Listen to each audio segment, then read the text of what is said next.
Hi everyone, I'm Abdou Rahmane Wade and I am a third-year PhD student at INRAE Biofora, and I will present to you our work about eQTL, the key role of eQTL in integration of genomic and transcriptomic data for phenotypic prediction. And we work up in genomic prediction area.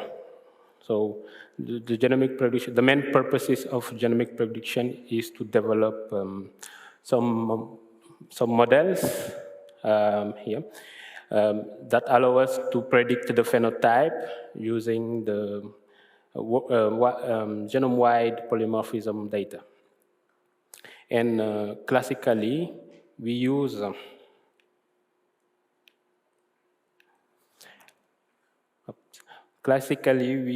some linear models in order to predict the phenotype. And I said the main purposes of genomic prediction is to predict some phenotype data using the genome-wide polymorphism data.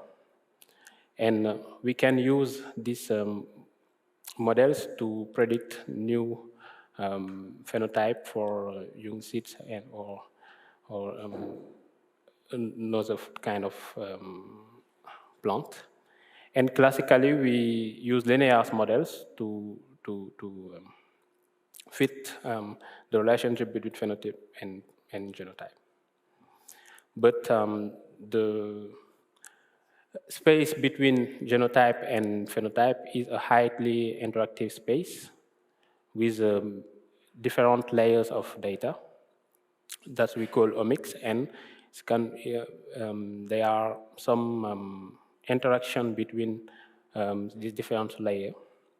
And we can use this layer to help us to understand the architecture of complex thread and also to improve our prediction ability. But in the literature, there are several ways to combine these different omic data. And the first one, the simplest one, is a concatenation based, in which we bind by the individuals, and we can bind by the individual's dimension the different omic data, and we can use this big data set to predict phenotype.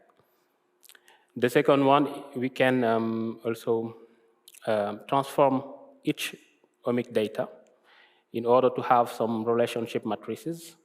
It's the case of genomic blob models, and we can use this transformed data to predict the phenotype. The last one is a model-based integration, in which we create some models for each omic, and we can combine the result of the model here. And across the literature, the benefits of this kind of integration is context dependent. They are dependent of many effects. But some factors that can affecting the integration is the redundancy between the omic layer. For example, between the genomic and transcriptomic layers, there can be some redundancy information carried on by these two omic data. And this kind of redundancy had been evaluated in different studies.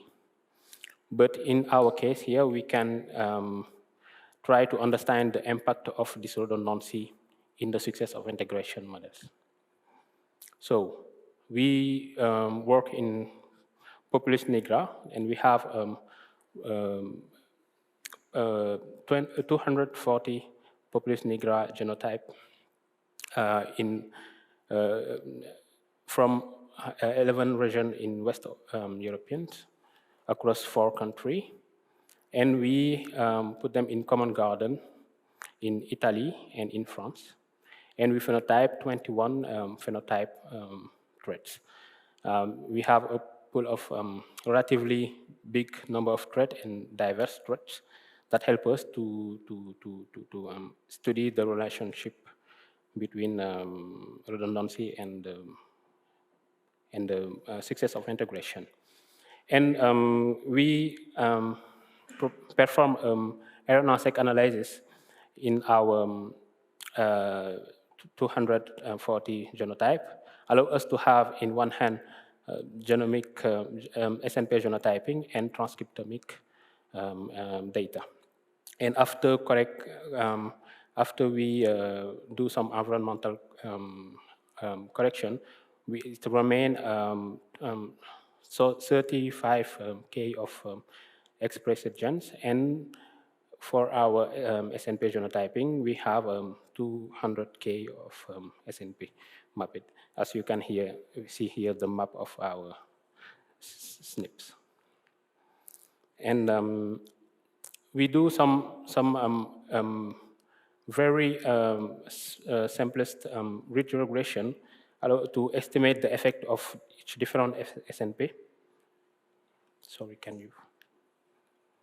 So, some different SNP. Wow, sorry. And we estimate the effect of each SNP according to phenotype. We also estimate the effect of each genotype according to phenotype. That allows us to have our 1-omics models. We can also use simultaneously the two data sets to predict the phenotype, and we estimate some effect of each of these predictors, is the multi-omic models. And as I show you here, you can see 3 violin plot that we obtain using cross-validation. And the brown one, the dark brown one, is the accuracy obtained by using only SNP data. The blue one is the accuracy obtained by only using the expression data, and the last one is the accuracy obtained by combining the two omic data. And as you can see here, we improve the predictability of the phenotype using combining the two data. But across our 21 threads, the results are not, the improvements are not consistent. There are some threads that in which we improve the predictability, but other that we don't improve the predictability, or we lost predictability here. And as you see here, the two first thread is cross-related thread, and in this thread we improve the predictability. Also, we improve the predictability more often in the French side than in the Italy side. I will focus in the French side for the rest of my talk. And you can see some growth-related threads are in the growth-related thread. We improve the predictability because we extract the transcriptomic data in the xylem and phloem tissue, and these threads are related to xylem and phloem tissue. Maybe that explains why. And we try also to understand what can explain, if the redundancy can explain the variety of our behavior we observe here. So to do so, the candidate of the redundancy, the covariation between expression and genomic data is the eQTL. And eQTL is some SNPs in which their genotype explain the variation of some transcription of some genes, of one genes. And doing so, we can detect 4 types of predictors. The cis eQTL, that some SNP near the gene it regulates, and trans eQTL, if the SNP regulates some gene that are far from the gene that it regulates. And we can also detect some SNP with no association with the expression levels. So we compare the ranking of these these three classes, across multi-omic versus the one-omic models. So what I show you here is in y-axis, you have the average change in ranking of these three classes across the thread. You have each point is a mean ranking average of one thread. And you can see for eQTLs, for SNP, the trans eQTL show the more diverse in average change ranking. And for the transcriptomic data, there are the cis-regulated genes that show this loss of change in ranking. So we can see this relationship in another way. We can assess the relationship between the average rank of importance, the distribution I showed you before, with the success of integration in predictability. I show you here the relationship is significant and very strong, relatively strong correlation, negative correlation between the average loss of ranking and the success of integration that tell us the threat for which we have an improvement of predictability show also loss of ranking of the redundancy sources like transcriptomic eQTL, and also the cis-regulated genes here. So we can interpret this result in another manner. At one-omic models, in one-omic models, there are some SNP who is very important, but they are not redundant. And when we combine the two data, the transcriptomic predictor that are important and redundant with the SNP drive the loss of importance of the SNP and give the place for another SNP to take importance. So we can see the other method is to see if some genetic, some biological process can explain this relationship.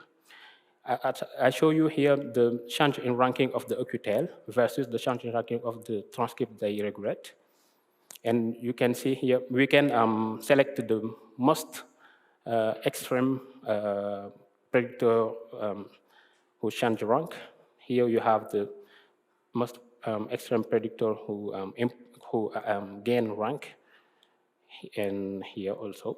And you have also the contrary. And we do some gen ontology analysis, and you can see here there are some the cell the eQTL that gain rank in multi-omic models are involved in some specific process like cell wall polysaccharide catabolism. And the eQTL that lost rank are involved in more general process like regulating RNA transcriptomic. And also we see the same pattern for the transcriptomic data. So here we have some more general process, and here more specific process. Yeah. So our conclusion, the first conclusion is the integration are we see some advantage for growth related threat, and also more advantage of the integration for threat sampled in the same area in which we sampled the transcript. Also, the success is driven by the swap of importance between the redundancy element and the non-redundancy element. Also, the observed redundancy can be explained by biological process. And this result can tell us how the success of integration work, and also allow us to create new models that combine better the two omic data. So I would like to thank my supervisors, Leopoldo Sanchez, Vincent Segura, Harold Duruflet, and Odile Roger, who is the responsible of our bioinformatics platform. And also INRAE and Biofora, my labs, and also Bforest and GB4.